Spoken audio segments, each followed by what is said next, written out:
my belief is that our core problem is that no one owns the problem. There's nobody who sees it as their job to actually get to functional zero.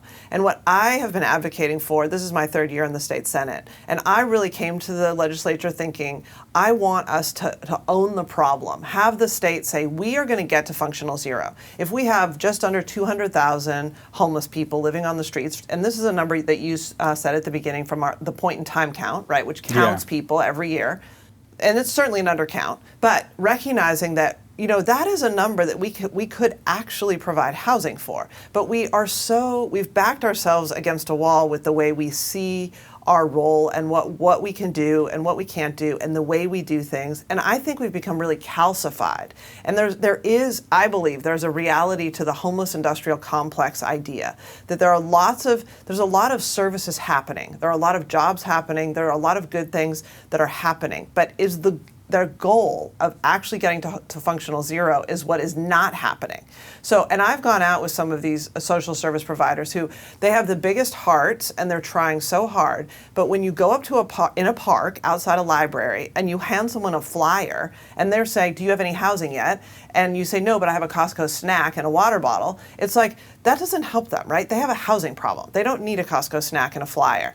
But what you hear is a lot of narrative around like, well, we need to build trust and they need to be ready for housing and all these kinds of other things, which are undoubtedly true and part of the picture. And there are certainly housing resistant people, and this is particularly true apparently in San Francisco, where large percentages of people just want to be in the streets and they want to be having drugs. And also part of it too is that we need a system that is a low administrative burden. So like if you say to someone, you have to have all these forms of ID and you have to qualify for services and you have to fill out a lot of paperwork and you have to make appointments on the phone and then you have to show up for appointments at this time. And I'm sure all of the people watching this have experienced the frustration of just doing that with your own medical care, let alone struggling with addiction and not having a place to live and not having a place to shower or go to the bathroom. I mean, just recognizing how difficult it is to manage paperwork. If we focused on allowing people to be inside, and then we work on these questions of where are they living in 6 months, where are they living in 6 years, we work on those things. But the most urgent question is finding a place for people to live inside tonight. And that would also disrupt this culture of it's okay to camp outside.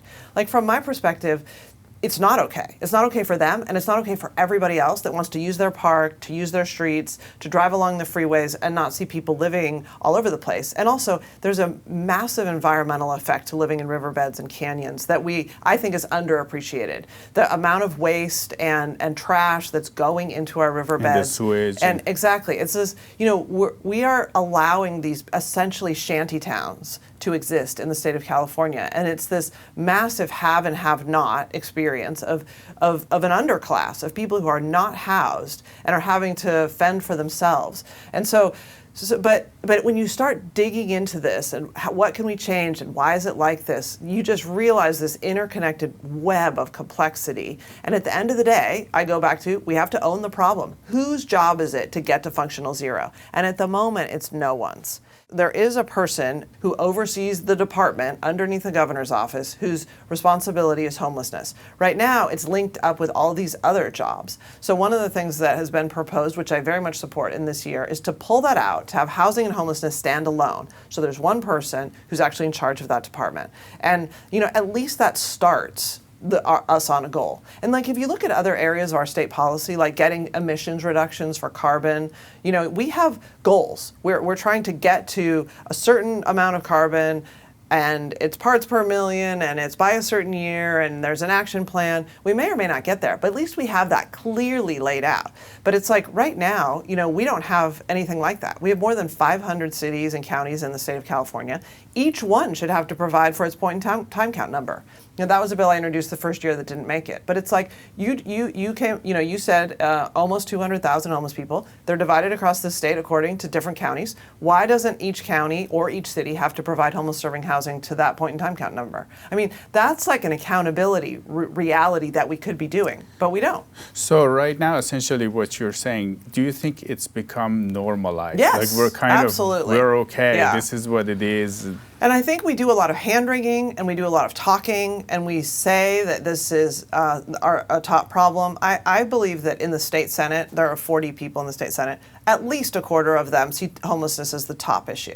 But when you start to look at how many bills do we have around homelessness, we don't have one committee whose main goal is homelessness. There's housing. I was on housing. There are very few homelessness bills that come through that. We don't have very much energy around homelessness. And I say this as an indictment because I care deeply about this and I don't think we're doing enough. So, I'm just one senator and I beat my own drum and I wave my own flag and I bring this up, but at the end of the day, it really takes a commitment from leadership. It takes us saying, this is your job and I want you to get there. I want you to put together a plan, and I don't want it to be a plan that is 20 years from now we're going to build 1,000 units. Right, exactly. And right now, see, what I started this conversation by saying is that there are a lot of things happening. So for example, the voters passed Prop 1, which puts more money into the behavioral health services. We have Care Court, which is supposed to say that if you are not able to care for yourself, like you have schizophrenia, that you can be compelled into treatment. This has had a very slow start, unfortunately. We also have... And it's not mandatory, right? From what we covered on the show, people can get out of it, right? Right. I mean, if people go in and out with schizophrenia, when they're in a lucid time, when they have the decision-making authority for themselves and they're not in a state, if they say, yes, I consent to this care treatment plan, and then they go into the cycle and then they're having problems, they can be forced into it, but they can also walk away. And the question is, if they walk away, what happens? I think, and I'm a co-author on a bill saying that they should be forced into a conservatorship. That there should be this. Because if somebody is having psychotic episodes in the middle of the street. Yeah, exactly. And I mean, just this morning when I was driving in Sacramento to the Capitol, I saw somebody with, full frontal male nudity right there within a block of the Capitol.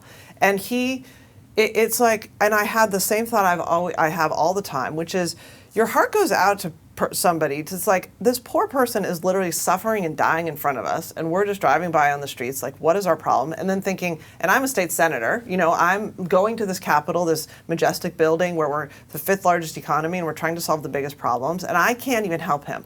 I don't know who to call. I don't, it's what's the city doing? And you just have this whole, so there's a sense of helplessness, there's a sense of anger, there's a sense of sadness and compassion of what he's experiencing. But at the end of the day, I just think, why are we not doing better on this major problem? And we have so many problems. When you think about the environment, things that are coming down from Washington, you think about climate change, you think about the fires in LA, we have all these problems, but we have these endemic problems like homelessness that go on year after year. And when we have this massive surplus, we're not prioritizing doing that. Solving that.